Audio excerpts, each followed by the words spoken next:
അങ്ങനെ ഞങ്ങൾ വീണ്ടും എത്തിയിരിക്കുകയാണ്. ഒരു ഇലക്ഷനൊക്കെ അല്ലായിരുന്നോ? ഇലക്ഷനൊക്കെ ആയിരുന്നു. ഇലക്ഷന് എന്തായാലും നമ്മൾ വിചാരിച്ചതും സംഭവിച്ചു, വിചാരിച്ചതിന് അപ്പുറവും സംഭവിച്ചു, വിചാരിക്കാത്തതും സംഭവിച്ചു. അതാണ് വിചാരിച്ചതിന് അപ്പുറം എന്ന് പറയുന്നത്. അങ്ങനെ ഇടക്കാലത്ത് കുറച്ച് സമയം നമ്മൾ ഇല്ലായിരുന്നു വെച്ചാൽ കുറച്ച് ലൈവ് ആകാൻ പറ്റിയില്ല, പല പല കാരണങ്ങളാൽ. അപ്പോൾ നമ്മൾ ചെയ്യുന്നില്ലെന്ന് ചോദിച്ച് പ്രോത്സാഹിപ്പിച്ചവരും അയ്യോ അവന്മാര് വരുന്നില്ലല്ലോ രക്ഷപ്പെട്ടു എന്ന് വിചാരിച്ചിരിക്കുന്നവർക്കും എല്ലാവർക്കും ചേർത്ത് ഞങ്ങൾ വീണ്ടും വന്നിരിക്കുകയാണ്. അപ്പൊ ഈ ഇലക്ഷൻ ജെൻസിയുടെ സ്വാധീനം ഇലക്ഷന് ഭയങ്കരമായിട്ടുണ്ടായിരുന്നു അല്ലേ? പിന്നെ ഇനി ജെൻസിയുടെ കാലമല്ലേ? ജെൻസി മൈൻഡ് സെറ്റ് ആണോ ഇലക്ഷനിൽ പ്രതിഫലിക്കുന്നത്? ജെൻസി മൈൻഡ് സെറ്റും ഇലക്ഷനിൽ പ്രതിഫലിച്ചിട്ടുണ്ട്. ഇപ്പം തമിഴ്നാട്ടില് TV-ക്ക് വന്നു, അതുപോലെ തന്നെ കോൺഗ്രസ് തിരിച്ചു വന്നു. കോൺഗ്രസിന് ഭയങ്കര വല്ലാത്തൊരു വിജയം ഉണ്ടായി. ബംഗാളില് ഇല്ലാത്ത ഭൂരിപക്ഷത്തോടെ BJP വന്നു ജസ്റ്റ് ആദ്യമായിട്ട്. ആസാമിൽ പിന്നെ ഒന്നും സംഭവിച്ചില്ല. അപ്പൊ എല്ലായിടത്തെയും വെച്ച് നോക്കുന്ന സമയത്ത് ഓരോ സ്ഥലത്തെയും ജെൻസിയുടെ പ്രതിഫലനമാണ് ഈ ഇലക്ഷൻ എന്ന് കൂടി പറയാം. ജെൻസി ഓരോരോ സ്ഥലങ്ങളിലെ ജെൻസി എന്താണോ ചിന്തിക്കുന്നത് അവർക്ക് ബെറ്റർ ആയിട്ടുള്ള രീതിയിൽ അവർ ചൂസ് ചെയ്തു ആണല്ലോ. യൂത്ത് അല്ലേ ഏറ്റവും കൂടുതൽ. ഭാരതത്തിന്റെ ഇത് പറയുമ്പം യൂത്ത് ആണ് ഏറ്റവും കൂടുതൽ നിൽക്കുക അല്ലേ? അവരുടെ തോട്ട് പ്രോസസ് എന്താണോ അതാണ് ഭാരതം എന്നാ പറയാ. അപ്പം അതുപോലെ തന്നെ അതിനകത്ത് ഇപ്പോൾ വോട്ടേഴ്സ് ID കിട്ടി നിൽക്കുന്നവരും അല്ലെങ്കിൽ ഒരു 30 വയസ്സിന് താഴെ നിൽക്കുന്നവരും ഒക്കെ ഉണ്ടല്ലോ അതിൻ്റെ അകത്ത്. അവരുടെയും കൂടെ ഒരു വിലയിരുത്തലും അവരുടെയും കൂടെ ഒരു തീരുമാനങ്ങളൊക്കെ ആണല്ലോ ഇലക്ഷനിലും പ്രതിഫലിക്കുക. ജെൻസിയുടെ ഒരു ഇലക്ഷൻ കൂടിയാണ് ഇത് എന്ന് പറയാം. അപ്പൊ നമ്മൾ അതിൻ്റെ ഭാഗമല്ലേ? പിന്നെ നമ്മൾ ഭാഗമാണ് ജെൻസിക്കകത്ത്. നമ്മൾ പണ്ടേ ജെൻസി അല്ലേ, പണ്ടത്തെ ജെൻസി. ജെൻ ആൽഫ പുതിയതായിട്ട് ഇറങ്ങാൻ പോണ കുറെ പേര് ഇപ്പൊ 2000 ഇതിനു ശേഷം വന്ന ജെൻസി ജെൻ ആൽഫ പറയും, ജെൻസി. ഏതായാലും ജെൻസി കാലഘട്ടം അവരുടെ സുവർണ കാലഘട്ടം. പക്ഷെ അവർക്കിപ്പോ എന്തൊക്കെയാ ജെൻസിയെ പഴി പറയുന്നു പല കാര്യങ്ങളില്. എന്താ തോന്നുന്നത്? അല്ല, ഞാൻ വിചാരിക്കുന്നത് ഓരോ സമയത്തും ഇതെല്ലാം ഈ പറയുന്ന കാര്യങ്ങളെല്ലാം എല്ലാ പീരീഡ് ഓഫ് ടൈമിൽ നടക്കുന്നുണ്ട്. പിന്നെ ഇപ്പൊ പുതിയതായിട്ട് അതിനെ ജെൻസി എന്ന് പേരിട്ടു. അന്ന് നടക്കുന്നത് ചിലപ്പോൾ 80s 90s. അന്നത്തെ കാലഘട്ടത്തിൽ എന്താണോ അന്നത്തെ ഏറ്റവും പുതിയതായിട്ട് നടക്കുന്നത് അത് അന്നത്തെ ഏറ്റവും ന്യൂജൻ എന്ന് പറയുന്നത്. ഇന്നത്തെ പുതിയതായിട്ട് നടക്കുന്നതിനെ അതിന് ജെൻസി എന്നും അല്ലെങ്കിൽ ആൽഫ എന്നും ഒക്കെ പറയും. അന്ന് ടെക്നോളജി വൈസിൽ ഇച്ചിരി ബാക്കിലായിരുന്നു. അപ്പൊ അത് ബേസ് ഉള്ള കാര്യങ്ങളായിരുന്നു കൂടുതൽ ആളുകളിലേക്ക് എത്തുക. ഇപ്പം ടെക്നോളജി ഭയങ്കരമായിട്ട് വളർന്നുള്ളത് കൊണ്ട് എല്ലാ കാര്യങ്ങളും സ്പീഡായിട്ട് നമുക്ക് നമ്മളെ പോലെ എല്ലാന്ന് ക്ഷണിക്കുന്ന കുറച്ച് പേര് പഴി പറയുന്നത് മാത്രമാണ് ജെൻസിക്ക് നേരെയുള്ള പഴികള്. അല്ലാതെ കുറെ ജെന്യുവനായിട്ടുള്ള കേസുകളുണ്ട്. അവരിലെ ഈ പറയുന്ന ലഹരി ഉപയോഗങ്ങളുടെ സ്വാധീനം അല്ലെങ്കിൽ അങ്ങനെയൊക്കെയുണ്ട്.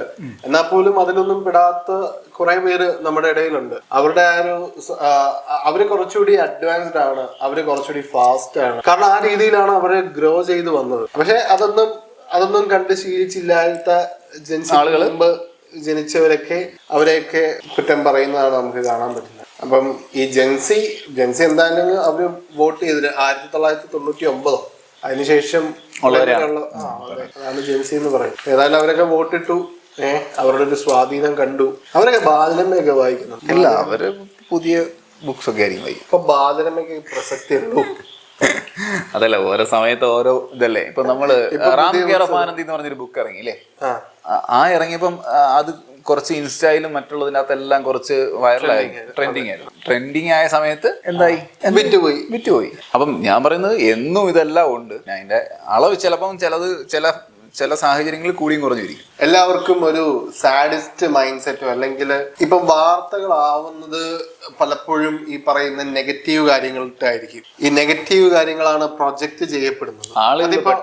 അതിപ്പോ ഏതിന്റെ കാര്യമാണെങ്കിലും പാർട്ടികളുടെ കാര്യങ്ങളാണെങ്കിലും അല്ലെങ്കിൽ പോസിറ്റീവ് ആയിട്ടുള്ള ഇപ്പൊ നമുക്ക് ബൈഫോഗേറ്റ് ചെയ്ത് എന്തും പ്രസന്റ് ചെയ്യാൻ പറ്റും. ഇപ്പൊ നമ്മൾ കാണുന്നതിനെ ചിലതിനെ കണ്ടില്ല എന്ന് നടിക്കുന്നു, ചിലത് മാത്രം പ്രസന്റ് ചെയ്യുന്നു എന്നുള്ളൊരവസ്ഥയിൽ എന്താണോ ഞാൻ പ്രസന്റ് ചെയ്യുന്നത് അതായിരിക്കും ആളുകളിലേക്ക് എത്തുന്നത്.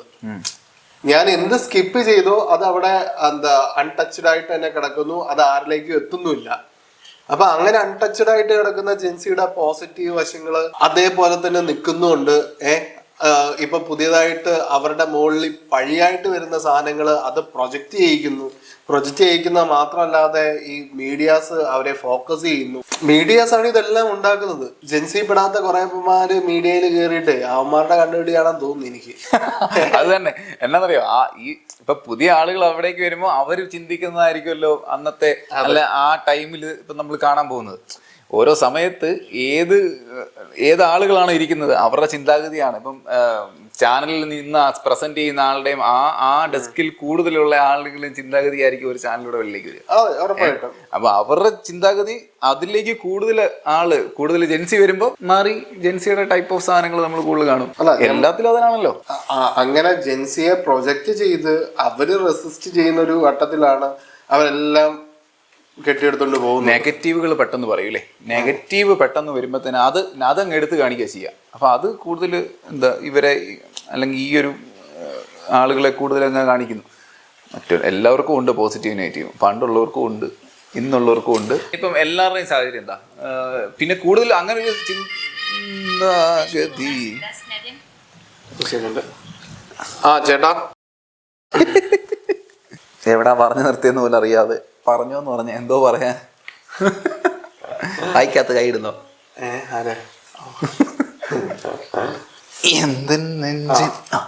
വീണ്ടും തുടങ്ങി അസ്തമിച്ചു. അപ്പൊ ജെൻസി പുറത്തോട്ട് പോകാൻ വേണ്ടിയിട്ട് ഇതും ഒരു കാരണം കൂടെയാണ്.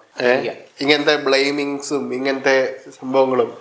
കാരണം ഇപ്പോ ഈ നമ്മുടെ തലമുറകളൊക്കെ മാറി വന്നു. നമ്മളുടെ അച്ഛനും അമ്മയൊക്കെ പറയുന്നത് കേട്ടിട്ടുണ്ട്, അവര് ഭയങ്കര സ്ട്രഗിളിങ് ആയിരുന്നു. അവര് പഠിക്കാനാണെങ്കിലും എല്ലാം അവര് സ്ട്രഗിൾ ചെയ്തിട്ടാണ് അതിന് മുമ്പുള്ളവരോട് ചോദിച്ചു കഴിഞ്ഞാല് അവരതിനേക്കാളും ഭയങ്കര സ്ട്രഗിളിങ് ആയിരുന്നു. പഠിക്കുന്ന പോലും ഉണ്ടായി കാണൂല. അതിനു മുമ്പുള്ള കഴിഞ്ഞാൽ അവര് സ്കൂൾ പോലും കണ്ടു കാണും. അപ്പം അങ്ങനത്തെ കുറെ സ്ട്രഗിളിങ് പീരീഡ് കഴിഞ്ഞിട്ട് ഒന്ന് സെറ്റിൽ ആയിട്ടുള്ള, അല്ലെങ്കിൽ നമ്മളാണെങ്കിൽ പോലും ആദ്യത്തെ കുറച്ച് വർഷങ്ങളിൽ സ്ട്രഗിളിങ് ആയിരുന്നെന്ന് പറയാം. അതിന് അങ്ങനെ നോക്കുന്ന സമയത്ത് കുറച്ച് സെറ്റിൽഡ് ആയിട്ട്, അല്ലെങ്കിൽ എല്ലാ രീതിയിലും സെറ്റിൽഡ് ആയിട്ട് വന്നിരിക്കുന്ന ഒരു തലമുറയാണ് ഈ ജെൻസി എന്ന് പറയുന്നത്.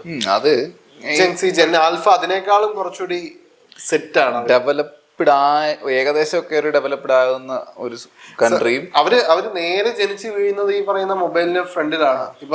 ഇപ്പൊ ജനിക്കുന്ന പിള്ളേർക്ക് ഫുൾ ടൈം മൊബൈലാണ്. ടെക്നോളജിയുടെ ഫ്രണ്ടിലേക്ക് വന്നിരിക്കുന്നതിൽ ഏറ്റവും വന്നിരിക്കുന്ന ഒരു ഇതിൻ്റെ അകത്ത് ഏറ്റവും ഭയങ്കര രസം എന്ന് പറഞ്ഞു കഴിഞ്ഞാല് ഇപ്പൊ ഫോൺ ഇങ്ങനെ കൊടുക്കുന്നു പറഞ്ഞല്ലോ. അപ്പൊ പ്രശ്നമല്ലേ, ജെൻസിയുടെ പ്രശ്നമല്ല. അല്ലല്ല ജെൻസിയുടെ ഇടയ്ക്ക് ഉണ്ടാകുന്ന ചില പ്രശ്നങ്ങൾക്ക് കൂടെ കാരണം നമ്മള് ജെൻസിയിൽ പെടാത്തവർ കൂടെയാണ്. ഈ ഫോൺ കൊടുക്കുന്ന ഈ ഡിജിറ്റൽ ഓട്ടിസം എന്ന് പറയുന്ന ഒരു അവസ്ഥ. ഡിജിറ്റൽ അല്ല, വളർത്തുന്നില്ലല്ലോ. അല്ല, ഡിജിറ്റൽ ഓട്ടിസം എന്ന് പറയുന്ന അവസ്ഥ. ഓക്കെ, ആ ഡിജിറ്റൽ ഓട്ടിസം കൊള്ളാം, പ്രയോഗം കൊള്ളാം. കാരണം ഈ ഫോണ് കണ്ട് ഇവന്മാർക്കൊന്നും സംസാരിക്കാൻ അല്ലെങ്കിൽ തോന്നൂല. അത് ഞാനിങ്ങനെ കേട്ടിട്ടുണ്ട്, ഈ കഴിഞ്ഞ ഇടയ്ക്ക് പറയുന്നുണ്ട്. എല്ലാവരും ഇപ്പോഴത്തെ സമൂഹം എല്ലാം ഇങ്ങനെ തല കുനിഞ്ഞു പോകുന്ന സമൂഹമാണ്. കാരണം എന്താ, ഈ ഫോൺ ഇങ്ങനെ യൂസ് ചെയ്ത് ആയിരിക്കാം. പക്ഷെങ്കിൽ അവർക്ക് അത് മാത്രമല്ല, അവരത് മാത്രമല്ല, സമൂഹത്തിൽ നടക്കുന്ന കാര്യങ്ങൾ അറിയുന്നുണ്ട്, മറ്റു കാര്യങ്ങൾക്കകത്ത് ഇൻവോൾവ്ഡ് ആകുന്ന ആളുകൾ കൂടുതലുണ്ട്. പക്ഷെങ്കിൽ കൂടുതലും പ്രൊജക്റ്റ് ചെയ്യുന്നത് അല്ലാത്ത നെഗറ്റീവ് മാത്രം കൂടുതൽ പ്രൊജക്റ്റ് ചെയ്യുന്ന ഒരു സമൂഹത്തിലാണ് നമ്മൾ ജീവിക്കുന്നത്. അപ്പൊ അതുകൊണ്ട് വരുന്ന കുറെ പ്രശ്നങ്ങള് ഇതിനകത്തും വരുന്നുണ്ട്. പിന്നെ ഇപ്പൊ നമ്മുടെ പേരൻസിനോട് ചോദിച്ചു കഴിഞ്ഞാൽ അവർക്ക് ഇപ്പൊ ഫോൺ ഭയങ്കര പ്രിയപ്പെട്ടതാണ്, അവർക്ക് അത് മാറ്റി വെക്കാൻ പറ്റുന്നില്ല. അപ്പൊ നമ്മള് ഇതിന്റെ പേരിൽ അവരെങ്ങനെ ബ്ലെയിം ചെയ്യാൻ പറ്റും? അല്ല, എന്തിനാ ഞാൻ എന്റെ സംശയം അതാ, എന്തിനാണ് ഇത് മാറ്റി വെക്കുന്നത്? അതിന്റെ നല്ല കാര്യങ്ങൾ എടുത്ത് ഉപയോഗിക്കുക. അത് എങ്ങനെ കൃത്യമായിട്ട് ഉപയോഗിക്കാൻ പറ്റും, വൃത്തിക്ക് ഉപയോഗിക്കാൻ പറ്റുമെന്ന് മനസ്സിലാക്കിയാൽ പോരെ? അല്ല, അതൊക്കെ മനസ്സിലാവുന്നുണ്ടായിരിക്കും. എല്ലാവർക്കും ജസ്റ്റ് ബ്ലെയിം ചെയ്യാൻ ഒരു കാരണം. കുറ്റം പറയുന്നവർക്ക് ഒരു കാരണം കൂടി ജെൻസിയാണ് ഈ ഫുട്ബോളൊക്കെ, ഈ കുറെ ഏരിയാസിലെ ഫുട്ബോൾ കളിക്കാൻ പോകുന്നവര് അവരൊക്കെ ചേഞ്ച് ആയി വരുന്നുണ്ട്. ചിലവര് പബ്ജി ആയിരിക്കും, ചിലവര് പബ്ജിയിൽ അഡിക്റ്റ് ആയിരിക്കും. എന്നാൽ പോലും ഈ പറയുന്ന സാധനം ഒരു മോണിറ്ററി ബെനിഫിറ്റ് ഉണ്ടാവുന്ന, അല്ലെങ്കിൽ അവനൊരു ജീവിത മാർഗമാകുന്ന കേസാണ്. നമ്മൾ എന്തിനാണ് ജീവിക്കുന്നത്? നമ്മള് പൈസ ഉണ്ടാക്കി നമ്മളുടേതായിട്ടുള്ള ഒരു ലൈഫ് മുമ്പോട്ട് കൊണ്ടുപോകാന്നുള്ളൊരു ഉദ്ദേശത്തിൽ മാത്രമാണ് നമ്മൾ മുമ്പോട്ട് പോകുന്നത്. ശരിയാ, ഒത്തിരി പേര് അങ്ങനെ അതിനുവേണ്ടി യൂസ് ചെയ്യുന്നുണ്ട്. ചുമ്മാ ഇരുന്ന് സംസാരിക്കുന്നത് വെച്ച് സാമ്പത്തികം ഉണ്ടാക്കുന്ന ഒരു സമൂഹം പണ്ടില്ലായിരുന്നു. വീഡിയോ അങ്ങനെയൊക്കെ പറഞ്ഞു കഴിഞ്ഞാൽ നമുക്ക് എന്താ കിട്ടുന്നുണ്ടെന്ന് തോന്നുന്നു. നമുക്കൊന്നും കിട്ടാത്ത പോലല്ലോ. നമുക്ക് വേണമെങ്കിലും ശ്രമിച്ചു കഴിഞ്ഞാൽ അങ്ങനെയൊക്കെ നടക്കും. അങ്ങനെ അതിനെ നല്ല രീതിയിലാക്കി കൊണ്ടിരുന്ന ഒരു സമൂഹം ഇന്നുണ്ട് എന്നുകൂടിയാണ് നമ്മൾ പറഞ്ഞു വെക്കുന്നത്. അപ്പം വീണ്ടും ഞങ്ങൾ വന്നിട്ടുണ്ട്. ഇനി ഇടയ്ക്കിടയ്ക്ക് കാണാം.